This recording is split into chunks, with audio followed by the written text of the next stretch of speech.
सबसे बड़ा फ्रॉड जो है वो इस वक्त हाउसिंग प्रोजेक्ट के हवाले से हो रहा है। लुटने वाले मुतअद्दिद शहरी, हजारों ओवरसीज पाकिस्तानी इस वक्त वो लुट रहे हैं, वो है जम्मू कश्मीर हाउसिंग सोसाइटी।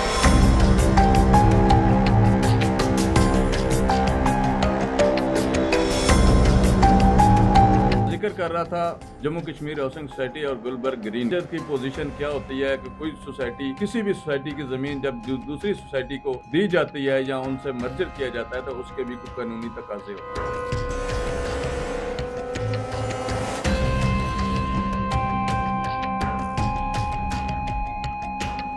क्या सर्कल रजिस्ट्रार साहब वो कानूनी तकाजे Jammu Kashmir cooperative housing society ने पूरे किए? एक सोसाइटी का सदर भी ना हो, सेक्रेटरी भी ना हो और उसका एक आम मेंबर जो है वो ये मर्जर कर ले। गुलबर्ग ग्रीन के जो मेंबरान हैं वो भी अपने प्लाट के असूल के लिए गुलबर्ग ग्रीन इंतजामिया से लड़ने पे हैं।